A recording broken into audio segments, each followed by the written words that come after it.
Flight crew calls security on black woman. Then she pulls out her USS Senator ID. Picture yourself in the bustling expanse of Washington Dulles International Airport, where travelers scurry in every direction, bags rolling along the polished floors, overhead announcements echoing through the concourses. In the midst of this orchestrated chaos, one woman sits quietly at gate D14.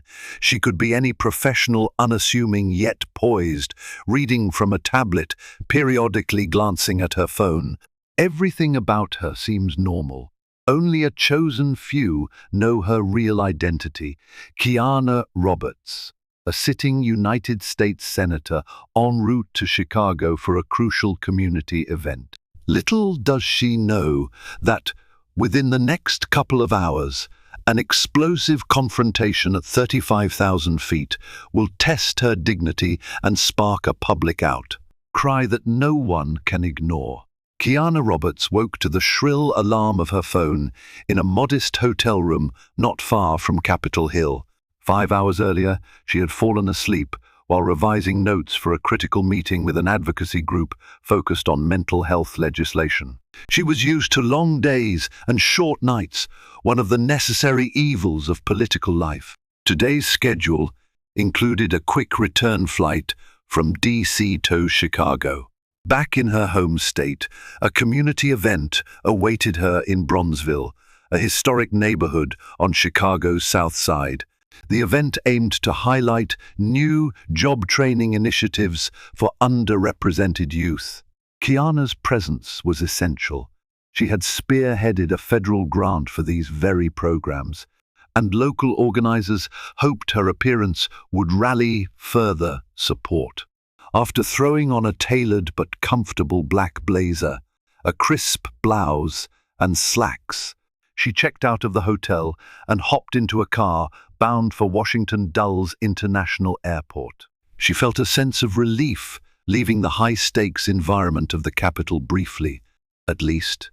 Although she was still heading to another responsibility, traveling had always offered a sliver of personal space. The irony was, being in the public eye meant even her flights felt like an extension of her job. Constituents sometimes recognized her. Staffers sometimes met her at gates with urgent updates, and reporters occasionally tried to corner her in the terminal. By the time she arrived at Dulles, the sky was just turning from dark blue to the softer grey of dawn. She could feel the day's demands pressing on her, phone calls to return, legislative proposals to review, and that event in Chicago that promised a large turnout. Despite the million tasks swirling in her mind, she took a moment to breathe deeply in front of the automatic doors. One foot in front of the other, she thought. Just get on the plane, Kiana, and do the job you're meant to do. She made her way inside, where the terminal buzzed with early travelers. Families with young children stumbled through the concourse, bleary-eyed and juggling strollers. Business executives marched briskly, phones glued to their ears. Tourists snapped photos, excited about new destinations.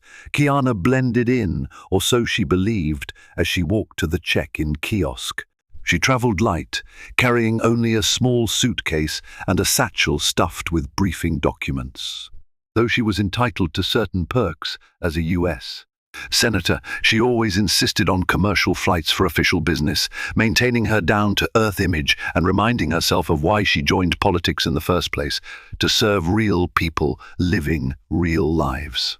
Her flight was scheduled for 8:45 a.m., giving her just enough time to stop by a coffee kiosk and grab a quick breakfast sandwich. She reached her gate with about 20 minutes to spare. There, she settled into one of the airport's plastic chairs and scanned her phone for urgent emails. That was when a gate agent announced, "Pre-boarding will begin shortly," prompting Kiana to switch into standby mode, ready to stand in line when they called first class, but not eager to make a scene about her priority status. It was then that she noticed a flight attendant passing by her airline badge, identified her as Alicia Martin.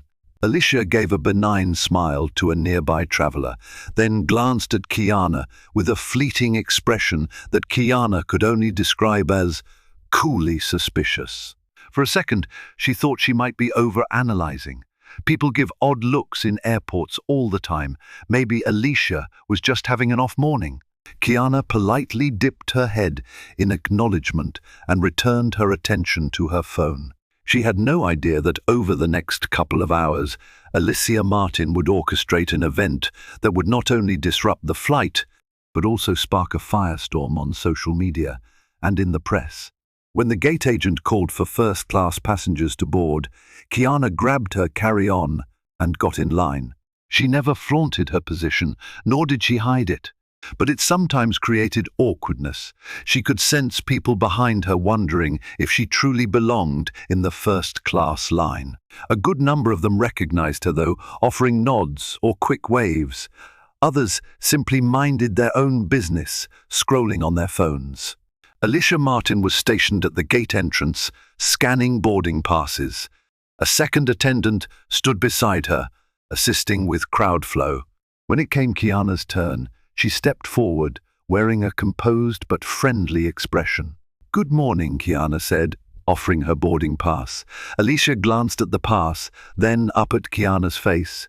Her eyes flickered with something unreadable curiosity, perhaps disbelief.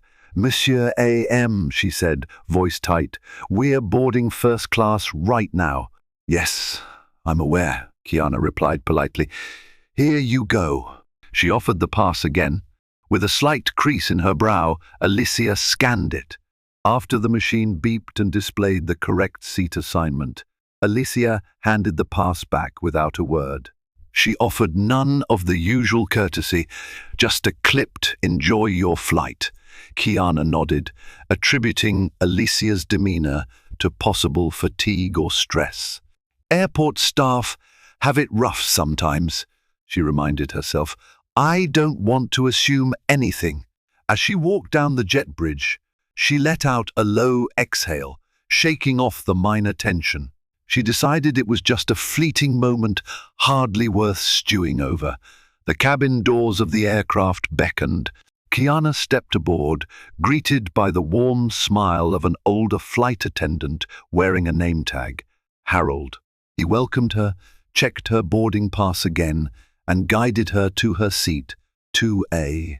She found a spot in the overhead bin for her carry-on, carefully stowed her satchel next to it, and slid into her seat.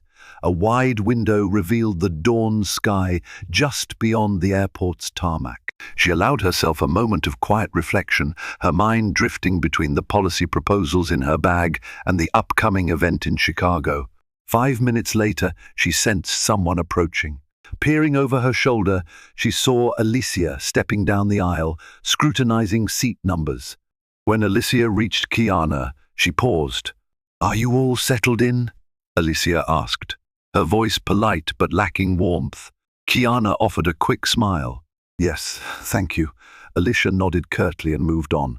Kiana felt, rather than saw, Alicia's lingering glance, like the flight attendant, still questioned whether Kiana truly belonged in that seat. But she reminded herself not to dwell. She had bigger things on her plate. The rest of the first-class cabin quickly filled with business travelers and 1 or 2 families with small children. A hush of routine cabin announcements followed, instructing everyone to place electronics in airplane mode and fasten seatbelts. Through all of it, Kiana kept a calm, professional posture, setting her phone on silent and slipping a small notebook onto her tray table in case an idea for the outreach event popped into her head. The plane taxied onto the runway, then soared into the air. A comforting rumble accompanied the ascent. Kiana watched the city shrink beneath her, feeling that familiar mix of relief and anticipation. She was leaving one set of responsibilities for another, but the short flight would give her a needed breather, or so she hoped. About 20 minutes after takeoff, once they reached cruising altitude, the flight attendants began their initial service. Alicia and Harold worked in tandem, offering drinks and small snacks to first-class passengers. Harold approached Kiana, greeting her with a friendly grin. "Anything to drink, ma'am?" "A little water, please," Kiana replied. "And maybe coffee, if it's not too much trouble." "Certainly," Harold said. "Cream or sugar? Just cream, thanks." While Harold went to prepare the coffee, Alicia passed by, collecting trash from another passenger. She paused at Kiana's row, scanning the seat pocket in front of her. "Need anything?" Alicia asked, eyes not quite meeting Kiana's. "I'm all set," Kiana said, trying to sound upbeat. Alicia resumed her route but let out a small sniff, as though unconvinced. Kiana frowned slightly. Why does she seem suspicious of me? She brushed it off again, determined to keep the flight drama free. Moments later, Harold returned with coffee. He placed the paper cup on Kiana's tray table. "Enjoy, Miss Roberts," he said kindly, addressing her by name as indicated on his passenger list. "I'll be right back with some cream." Kiana thanked him. She was about to lift the cup to test the temperature when Alicia swooped in. "Let me handle that," Alicia said curtly, seemingly out of nowhere. She reached over Kiana's tray table to adjust the coffee, but her abrupt movement caused the liquid to slosh. A small splash leapt over the cup's rim, landing on Kiana's hand. "Ah," Kiana gasped, jerking her hand back. It wasn't a severe burn, but it was hot enough to sting. Alicia barely glanced at her. "Watch it," she muttered. "You almost spilled it on yourself." Kiana sucked in her breath, swallowing her retort. She dabbled her hand with the edge of her napkin. "I think you might have reached over a bit too quickly," she managed, trying to remain cordial. "I'm okay, though," Alicia bristled. "I'm just trying to help. Maybe you should be more careful." An uneasy quiet settled over the seat. Kiana felt her pulse quicken, but she fought to maintain decorum. Politicians learn early on to pick their battles. She wasn't about to turn a minor coffee spill into a confrontation, particularly not in the cramped environment of an airplane, and especially given that she needed to remain composed if this turned into a bigger issue. Perhaps Alicia was having a genuinely rough day. Maybe she was dealing with personal problems. No need to escalate, Kiana thought. As Alicia moved away, Harold returned with cream in a small plastic cup. He immediately noticed the droplets of coffee on the tray. "Oh dear, let me grab you some fresh napkins," he offered, a mild worry creasing his forehead. "Everything all right?" Kiana forced a tight smile. "It's fine, thanks. Just a little spill." Harold rushed to get napkins, apologizing on Alicia's behalf without directly blaming her. Kiana appreciated his concern. At least someone on the crew was mindful of passenger comfort. She tried to put the strange tension behind her, but a prickle of anxiety lingered, leaving her unsettled. She decided to quietly observe Alicia's behavior for the rest of the flight, just in case. Kiana had been in the Senate for nearly 3 years, but she'd spent her entire adult life advocating for policy changes that could uplift marginalized communities. Growing up in Chicago's South Side, she had experienced firsthand the systemic disadvantages that shaped her neighborhood: failing schools, limited access to healthcare, and the constant specter of violence. Her mother had worked 2 jobs as a caregiver and housekeeping staff, instilling in Kiana the values of perseverance and empathy. Her father had passed away when she was 12, leaving her mother to raise 3 children alone. Those early experiences lit a fire in Kiana's heart, driving her to excel academically.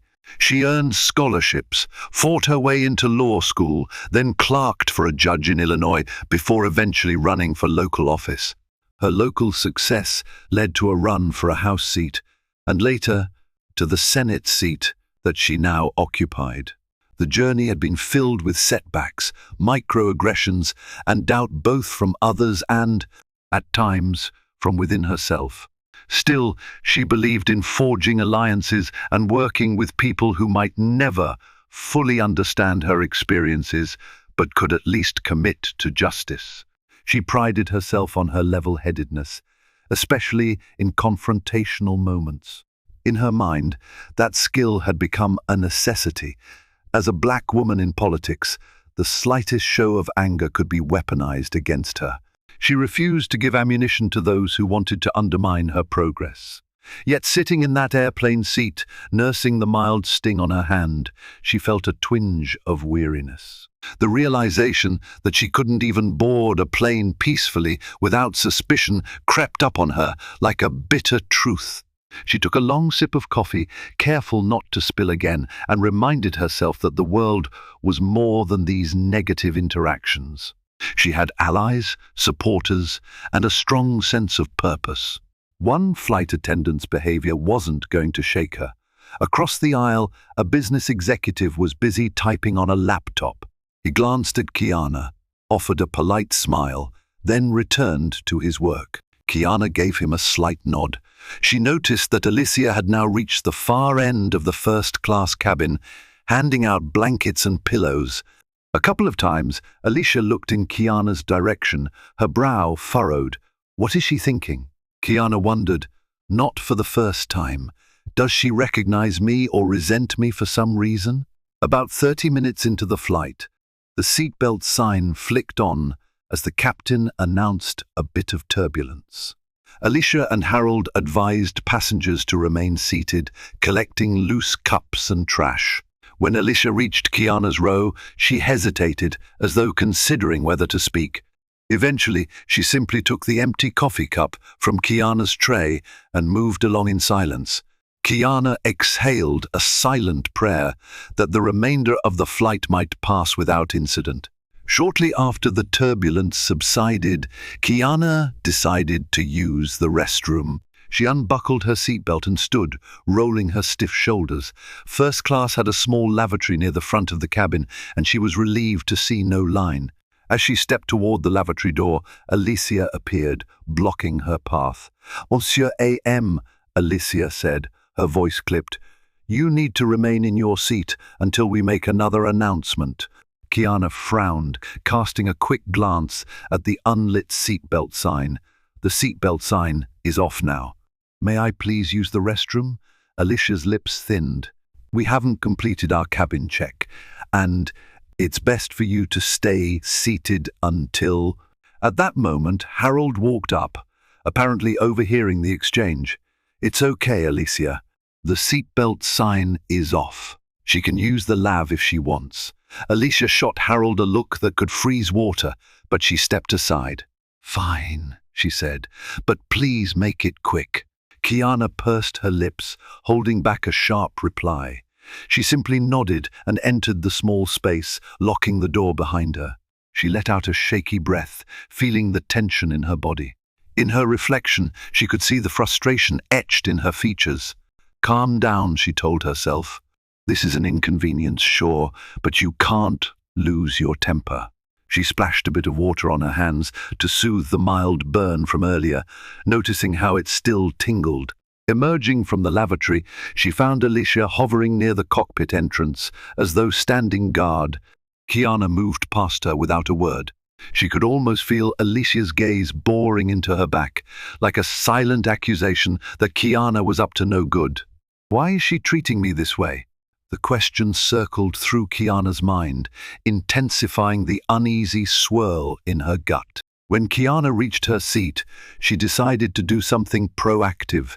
She pulled out her phone and discreetly jotted down notes about Alicia's behavior, just in case.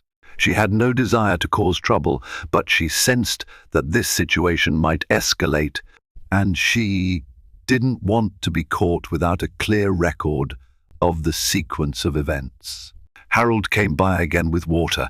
Kiana thanked him quietly, sipping as she tried to refocus on the speech for the outreach event in Chicago. She typed a few lines into her phone's notes app, referencing the new job training program's success stories. She wanted to highlight real names and real accomplishments, like a young man who'd gone from being laid off at a local factory to receiving training in its support, ultimately landing a job that paid well above minimum wage. She was halfway through editing a bullet point when a small commotion drew her attention to the front of the cabin. Alicia was speaking into an intercom phone, her tone hushed but urgent. Kiana couldn't catch every word, but phrases like need, to ensure passenger compliance, and possible threat drifted across the rows. Alarm bells went off in Kiana's mind. Is she talking about me? The idea seemed surreal. She hadn't done anything remotely threatening.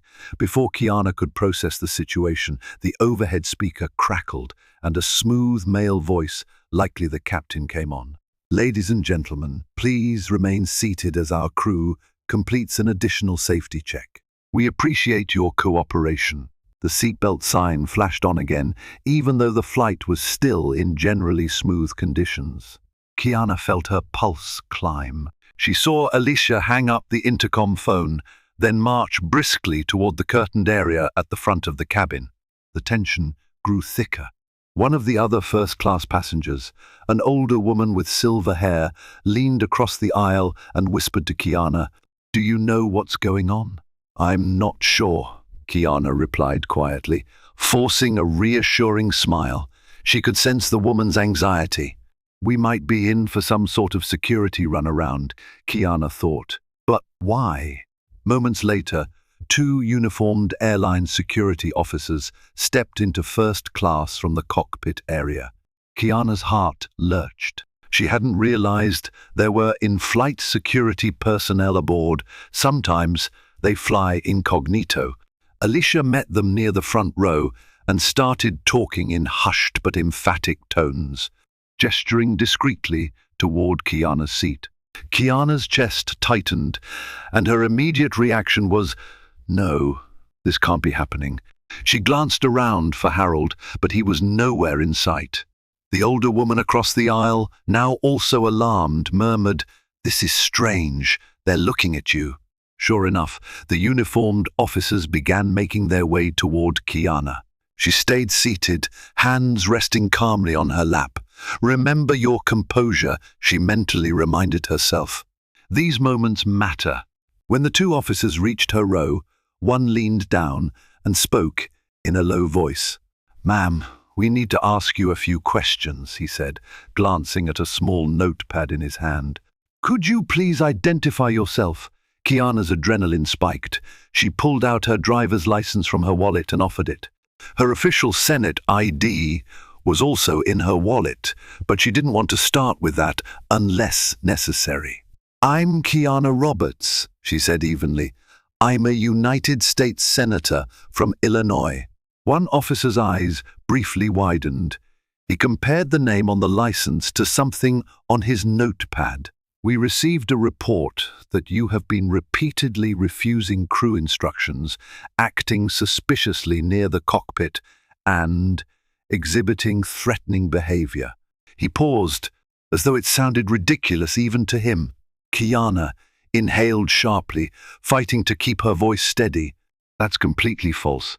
I've followed every instruction.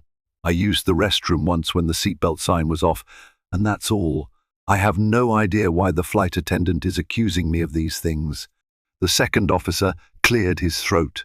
"We have to take any report from the crew seriously, ma'am. Please remain in your seat. When we land, you may be asked to deplane for further questioning by airport security." Kiana's heart sank. They might delay me from my event, all because of Alicia's baseless accusations. The urge to protest flared, but she kept herself in check. "I understand your position," she said firmly, "but I would like to call on other witnesses. The attendant, Harold, can confirm I haven't done anything threatening." One officer nodded, still looking uncomfortable. "We'll speak to the rest of the crew. In the meantime, please do not leave your seat or move about the cabin unless necessary." Kiana nodded. She sensed that raising her voice or becoming defensive could backfire. The officers retreated, heading toward the galley. She slumped back in her seat, her mind racing. "This is absurd. They're threatening to have me detained over nothing." The older woman across the aisle reached over, gently patting Kiana's arm. "I saw you the whole time," the woman said softly. "You did nothing wrong. If they ask me, I'll vouch for you." Kiana smiled gratefully. "Thank you, that means a lot." She was relieved to see that not everyone in first class was oblivious or siding with Alicia. Some had apparently noticed the unfairness of the situation. About 10 minutes passed in tense silence. Kiana remained in her seat, fists clenched around the strap of her satchel. She kept replaying Alicia's every word, every glare, trying to figure out the impetus for such hostility. Could it be a case of racial bias? The possibility rattled her, though it wasn't exactly new territory in her life. She had faced bigoted or biased encounters before, but rarely in such a blatant and potentially dangerous context. Eventually, Harold emerged from behind the curtain, accompanied by the two security officers. Kiana couldn't quite hear what they were saying, but Harold's agitated gestures indicated he was defending her. The group looked over in Kiana's direction multiple times, then conferred again with Alicia. She stood with stiff posture, arms folded. The entire cabin felt suspended in dread, as though at any moment a real confrontation would erupt. Finally, Harold separated from them and hurried down the aisle to Kiana. He knelt by her seat, lowering his voice. "I told them you were following all our instructions," he whispered. "I don't know why Alicia is singling you out, but the captain wants to talk with you himself once we land. Until then, they've asked that you stay put." Kiana nodded, forcing calm into her voice. "I appreciate you speaking up for me, Harold. I'm sorry this is happening." He shook his head sadly. "I'm sorry too. I've worked for this airline for almost 30 years. I've never seen a situation escalated like this without real cause." His words provided a small measure of comfort. At least it wasn't just Kiana's imagination that things had spiraled out of control.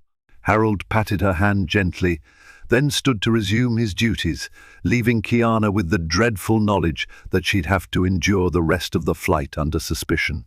Across the aisle, that same older woman, who introduced herself as Miss S. Gaines, offered a reassuring nod. "We'll stand behind you," she said. "At least 4 of us in this cabin have seen how respectful you've been." A wave of relief coursed through Kiana.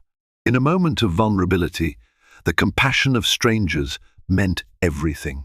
As the flight droned on, Kiana found her thoughts drifting to past hardships. It was always surprising how quickly her mind latched onto old experiences whenever she faced new adversity. She remembered being 14, walking into a library in a predominantly white suburb with a friend. The librarian had followed them through every aisle, questioning whether they intended to purchase library merchandise or cause trouble. The memory of that embarrassment still made her cringe. Then there was her first internship at a prestigious law firm, where her supervisor consistently gave her menial tasks far below her skill level. She later discovered he believed she'd only gotten the internship because of a diversity quota. Over time, she'd proven her worth by outperforming many colleagues, but the hurt still lingered. In her earliest campaign days, she'd encountered blatant doubts, some from within her own party. Pundits would say, "Isn't she too young for such a role?" Or "She lacks the gravitas of more seasoned politicians." In reality, they questioned whether a black woman from Chicago's underprivileged neighborhoods could handle high-level political negotiations. Well, she had proven them wrong, winning local office and eventually a Senate seat. Now, on this flight, she felt those old scars tingling. The suspicion in Alicia's eyes, the readiness to believe she might be a threat, seemed to echo the systemic biases. Kiana knew all too well. She breathed carefully, centering her focus. "I've worked too hard to be unraveled by one person's prejudice," she told herself. When the captain's voice finally announced, "We'll be descending into Chicago O'Hare shortly," Kiana tensed. This was the moment of truth. If Alicia insisted on pressing her accusations, Kiana could be met at the gate by law enforcement, or worse, forcibly removed. She needed to be in Bronzeville by late afternoon for that major community event. The thought of being detained over something so baseless filled her with dread. The plane touched down with a gentle bounce, and Kiana's heart hammered in her chest. She glanced at her phone. 1:05 p.m. She still had ample time to make the event if things didn't get too complicated. A sense of stubborn resolve took hold. I will not let prejudice stop me from doing my job today. As the aircraft taxied to the gate, Alicia stood near the front, conversing in hushed tones with the flight security officers. Harold hovered close by, arms folded protectively. Nearby passengers craned their necks, clearly aware that something unusual was unfolding. The seatbelt sign switched off. Ordinarily, this was the cue for everyone to retrieve their overhead luggage and form a line in the aisle. But no one stood in Kiana's row. In fact, people seemed hesitant to move. They're waiting to see what happens, Kiana realized. A moment later, one of the uniformed officers stepped forward, speaking over the cabin's mild chatter. Passengers, please remain seated for a moment while we address a situation with one of the travelers. We appreciate your patience. A visible ripple of curiosity and concern swept through the aisle. Miss S. Gaines caught Kiana's eye, her expression brimming with empathy. Kiana forced a tight smile. Then the officer motioned for Kiana to step into the aisle. Miss Roberts, we need you to gather your things. Kiana stood, lifting her carry-on from the overhead bin. She braced herself for an embarrassing public confrontation. Is there a problem? She asked, her voice audible enough for the nearby passengers to hear. Alicia stepped in, her posture rigid. We believe you've been uncooperative and potentially threatening during the flight, she said, addressing not just Kiana but the entire cabin. You'll have to speak to airport security. A few passengers gasped. One man exclaimed, That's ridiculous. She did nothing. Another murmured, I watched the whole flight. This is insane. Kiana's heart soared momentarily at the show of solidarity, but she forced herself to remain calm. She turned to face Alicia. I have been cooperative the entire time. I would like to provide my statement to the airline manager and airport officials immediately. She paused, deciding to reveal her status plainly. I'm also a United States Senator, and I expect due process. Alicia stiffened, as if hearing Kiana's senatorial status for the first time. Her eyes flickered with something close to panic, but she pressed on. Anyone can claim they're a senator, she snapped. We'll see what the authorities say. Kiana bit back a surge of anger, but she did hold up her official Senate ID, carefully flipping open the protective sleeve so that the seal was visible. That caused a ripple of whispers throughout the cabin. The security officers shared a glance. One asked quietly, Can I see that ID, ma'am? Kiana handed it over. She watched his face register clear surprise. He blinked, reading her name and credentials, then quietly passed it to his colleague. Alicia made a derisive sound in her throat, but said nothing. All right, said the first officer, returning the ID. We'll escort you to speak with local law enforcement and the airline manager. Once your identity is verified and statements are taken, you'll be free to go, assuming everything checks out. It will check out, Kiana said, injecting firmness into her tone. Some passengers began filming on their phones. The embarrassment factor loomed large, but Kiana refused to cower. She gathered her satchel, gave Miss S. Gaines a nod of gratitude, and followed the officers down the aisle. As she passed, a few passengers clapped or muttered encouragement, like, "We believe you," or "This is so wrong." It buoyed her spirit, even as her nerves churned. The jet bridge was cold and fluorescent, an abrupt change from the airplane's climate-controlled interior. Two local airport security officers awaited them, along with a man in a suit who introduced himself as Randall Green, the airline's Chicago-based manager. He looked tense, a sheen of sweat on his brow, though it was hardly warm. The in-flight officers briefed Randall, describing Alicia's accusations. Alicia stood at a slight distance, arms crossed, exuding defiance. Harold hung back as well, looking uneasy, while Kiana tried to maintain a stoic posture. Once Randall heard the gist, he turned to Kiana, bowing his head respectfully. "Monsieur A.M., I'm sorry you've been inconvenienced. We need to gather statements. Could you please confirm your identity?" Kiana offered her Senate ID again, as well as her driver's license. Randall inspected both. His eyes widened, and he let out a slow breath. "Senator Roberts, I had no idea you were on this flight. I deeply apologize for the confusion." He glanced at Alicia, who averted her gaze. Kiana folded her arms. "Mr. Green, I want to resolve this quickly. I have to attend an important event. I'm happy to cooperate, but I need to make it clear that the flight attendant's accusations are entirely unfounded." Alicia bristled. "I know what I saw," she insisted. "She was wandering near the cockpit and ignoring my orders. I have a duty to protect the flight." Kiana could barely contain her frustration. "I did use the restroom once, with permission from Harold, and the seatbelt sign was off at the time. Beyond that, I remained seated." Harold stepped forward, looking at Randall. "I was with Miss Roberts the entire time in first class. She wasn't disruptive. If anything, she endured hostility from Alicia." Harold hesitated, then added carefully, "It seems like Alicia may have misinterpreted certain actions." Alicia let out a derisive snort. "So you're taking her side?" "I'm taking the side of truth," Harold said quietly. Randall studied Alicia's face, then turned to the local security officers. "I believe we have sufficient statements. If the senator hasn't engaged in any wrongdoing, she's free to go." One of the airport's security officers turned to Alicia.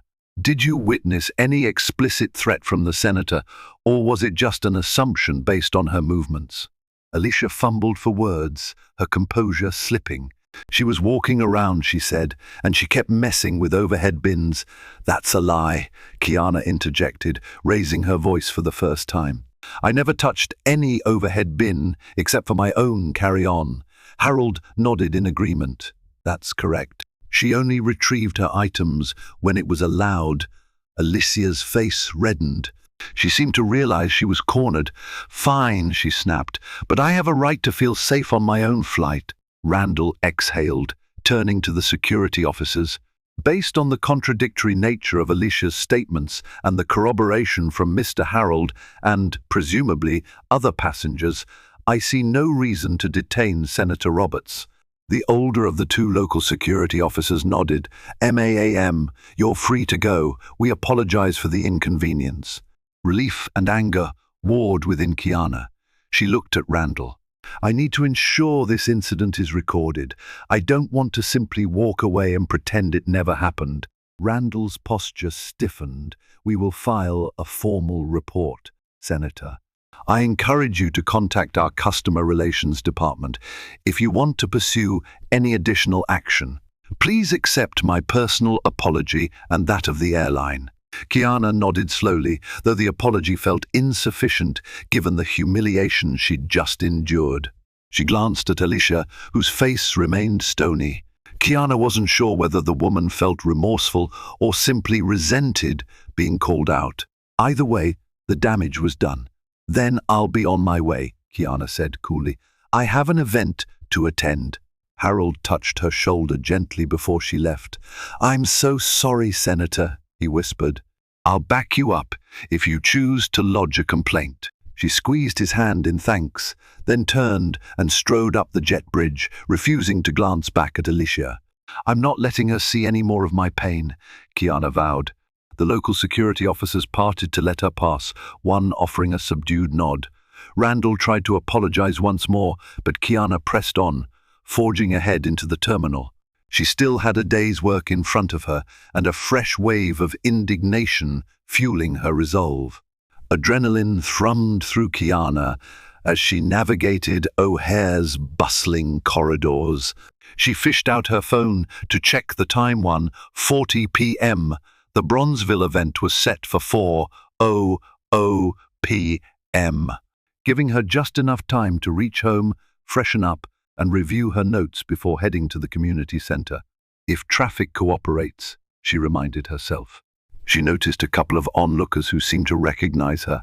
One middle-aged man gave her a sympathetic look, as though he'd witnessed the fracas near the gate. Kiana mustered a polite smile before quickening her pace toward baggage claim. Her mind churned with conflicting emotions: relief that she wasn't detained, anger that she had to defend herself against false accusations, and a broader sadness that such profiling was still so prevalent even for someone with her high-profile status. By the time she collected her checked bag, her phone buzzed with messages. Her chief of staff, Tasha, had sent a flurry of texts. "Just heard something went down on your flight. Are you okay?" Followed by media inquiries are coming in. "Call me ASAP."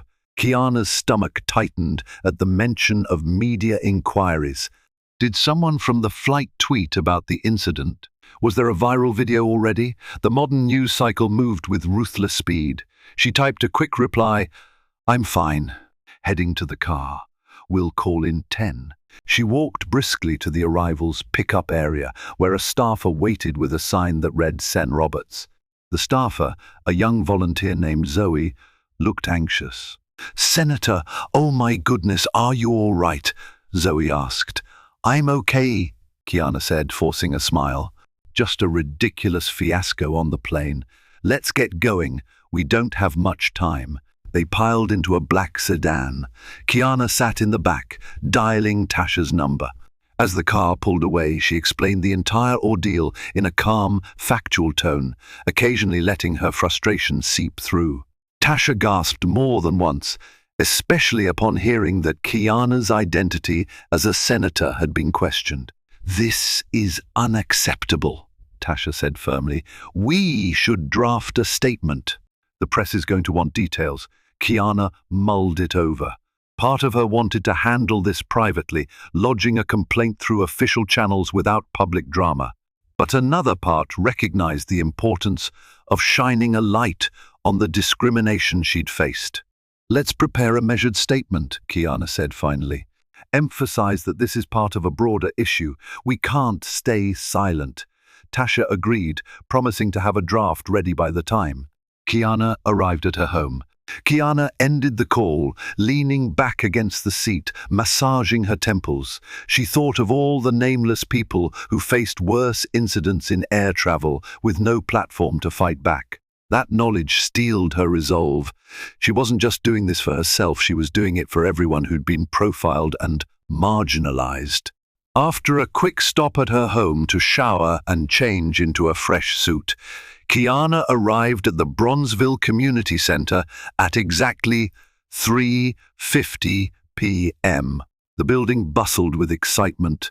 Local youth, non-profit leaders, and neighborhood residents had gathered to hear about new job training programs. Kiana breathed in the lively energy, letting it dispel some of the tension still clinging to her from the flight incident. In the corridor, Tasha stood by a folding table lined with pamphlets, giving last minute instructions to a group of volunteers. She hurried over to Kiana. "The press is here," Tasha said. "They're setting up in the back row. I can stall them until after your speech, but they'll definitely want comments about the flight." Kiana closed her eyes briefly, summoning her inner reserves. "All right, let's do the speech, then I'll address the press. But I don't want to overshadow the reason we're here. This event is about these young people and their opportunities." Tasha nodded, giving her a supportive pat on the arm. "Understood." With that, Kiana stepped into the main auditorium. The crowd erupted in applause, camera flashes popping. An organizer introduced her with a glowing speech, citing her work on federal grants and praising her for never forgetting her community roots. Kiana felt a wave of gratitude, remembering the many times she stood in rooms like this as an undergrad hungry for hope. Taking the podium, Kiana gazed over the crowd, spotting parents with kids in tow. Seniors who'd lived in Bronzeville their entire lives, and fresh-faced teens eagerly waiting for anything that resembled a brighter future. She began by thanking the organizers and highlighting success stories from the job training programs. She described how these programs provided pathways into technology, healthcare, and the trades. She told the story of one participant who had gone from unemployment to earning an associate's degree in cybersecurity, all through the scholarships made possible by federal grants. Toward the end of her speech, she took a breath. The incident on the plane weighed on her mind, and she felt compelled to connect it to the broader struggle for equity. "I want to share a personal note from today," she said, her voice resonating through the room's PAR system. "On my flight here, I experienced a confrontation that, in my view, stemmed from bias, a misunderstanding that escalated because someone looked at me and assumed I didn't belong or that I posed a threat." She saw heads nodding in the audience. People whispered to one another, aware of how common such profiling was. "Even as a U.S. Senator," she continued, "I found myself defending my right to simply sit, to breathe, to exist in a space where someone thought I shouldn't be. This wasn't my first experience with bias, and I'm sure it won't be my last. But let it serve as a reminder. If I, with all my resources and visibility, can be treated this way, imagine how often it happens to those with fewer protections." The auditorium fell silent, the weight of her words settling in. We must use these experiences, whether they happen in an airplane cabin, a grocery store, or a classroom, to fuel our determination for justice, she said. When we invest in programs like the ones here in Bronzeville, we're not just creating jobs, we're building a community that sees each individual's value and refuses to let bias dictate anyone's future. Applause surged, some people rising to their feet. Kiana's eyes stung with emotion. She stepped away from the microphone as the organizers came forward to present plaques to distinguished participants of the job training program. The moment felt triumphant, overshadowing the earlier humiliations. "This is why I do what I do," she reminded herself. When the applause died down, Kiana moved to a smaller room where reporters had gathered. Tasha stood by, ready to moderate. As expected, the first questions were about the new training grants and the local job opportunities. But soon, a local news anchor turned the conversation toward the flight incident. "Senator Roberts, can you confirm the reports that you were detained or nearly detained by airline security today?" the anchor asked, microphone extended. Kiana held her composure. "I wasn't formally detained, but I was briefly questioned because of an unfounded accusation made by a flight attendant," she said evenly. "The accusation was that I refused instructions and posed a threat, which was completely false. Fortunately, witnesses, including another crew member, confirmed that I did nothing wrong." Another reporter jumped in. "Is it true that once you showed your Senate ID, the confrontation de-escalated?" Kiana inclined her head. "That certainly helped clarify my identity.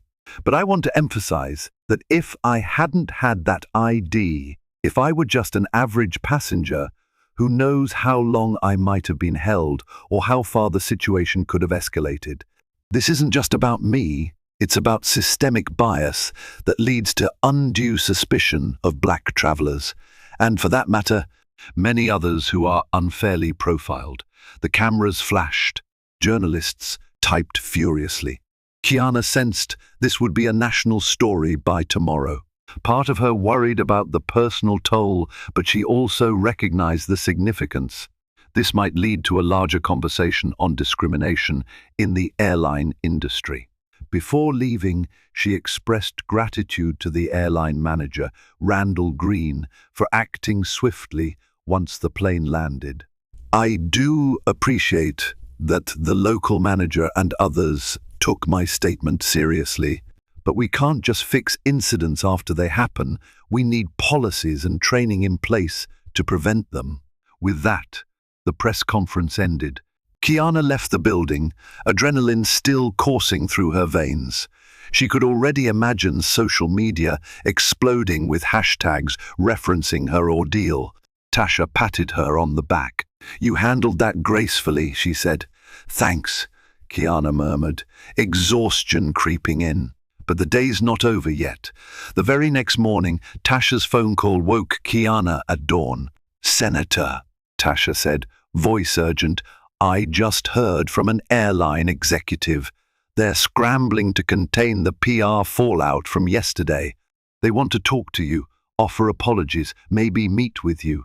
Kiana rubbed her eyes, both hopeful and wary. "Let's set up a meeting," she said.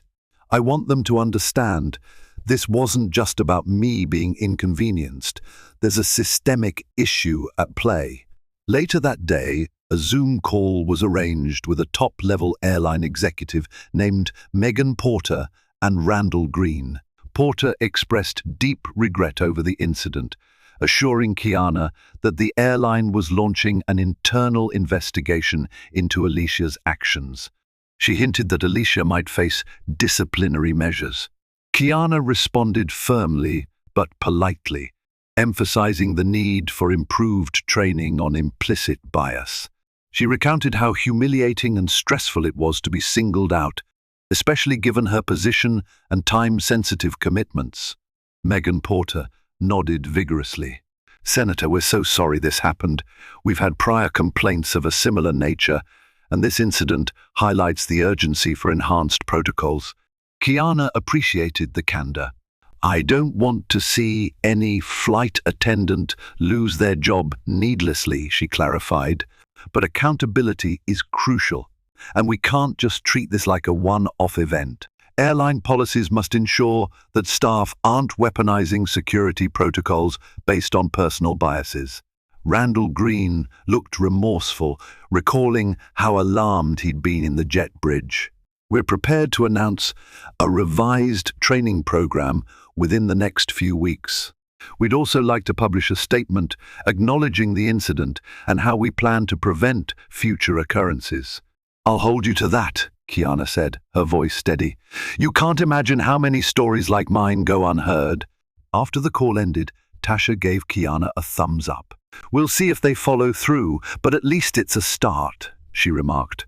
Over the next few days, Kiana's story gained traction in national media. Some outlets painted Alicia as a rogue flight attendant, while others zeroed in on the airline's broader reputation. Civil rights organizations voiced support for Kiana, using her experience to highlight patterns of discrimination in the travel industry. Soon, other travelers shared similar accounts on social media, creating a wave of personal testimonies that the airline could no longer ignore. As public scrutiny intensified, Kiana found herself juggling the demands of her legislative role with the onslaught of interviews and panel invitations. Every news outlet wanted to speak with her. Morning shows, political roundtables, podcasts focusing on systemic racism. The story became a flashpoint for discussing racial profiling in American travel. Kiana tried to balance the personal angle, how humiliating and stressful it was for her that day, with a broader call to action. Meanwhile, Alicia Martin's fate became a topic of speculation. Rumors swirled that the airline suspended her pending investigation. Some tabloids reported she was threatening to sue for wrongful termination if the airline fired her. Kiana, for her part, didn't relish the idea of anyone losing their livelihood. Yet she also believed consequences must follow such blatant abuse of authority.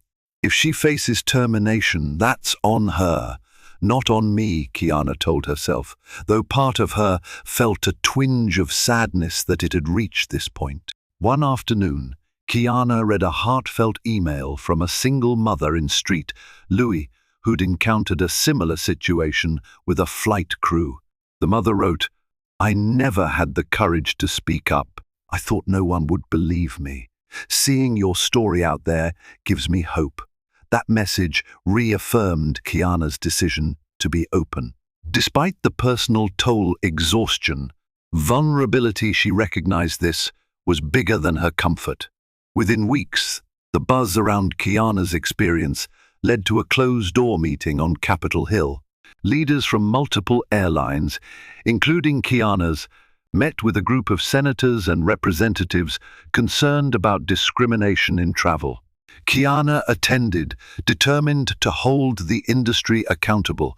She prepared a short presentation detailing the data on bias-related complaints, gleaned from public records and first-hand testimonies. During the meeting, she spoke passionately about the humiliating ordeal of being flagged for suspicious behavior without any factual basis. She argued that systemic changes, including robust training, clear complaint channels, and transparent accountability, were necessary to ensure fairness for all passengers. Some airline executives balked at the idea of mandated regulations, preferring voluntary guidelines. Kiana stood firm, listing numerous instances where voluntary measures had failed to deter discriminatory practices. Traveling by plane shouldn't be an act of courage, she insisted. It's a public service. Everyone, regardless of background, should be treated with basic dignity. By the time the meeting ended, a preliminary consensus emerged. The airlines would collaborate with civil rights experts to develop mandatory training.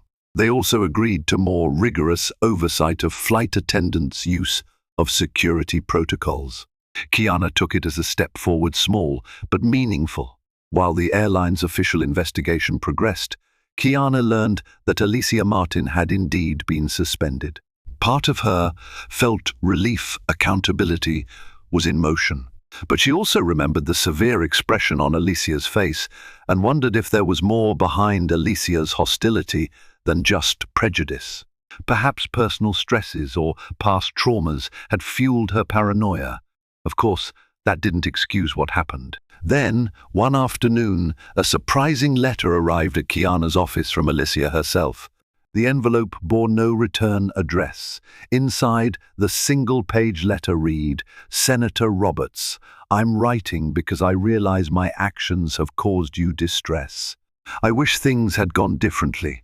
I felt uneasy that day, and something about you set off my alarms. I can't say I have a good explanation for it, but I acknowledge that I overreacted. I see now how my assumptions and the power I held over passenger safety protocols created this mess.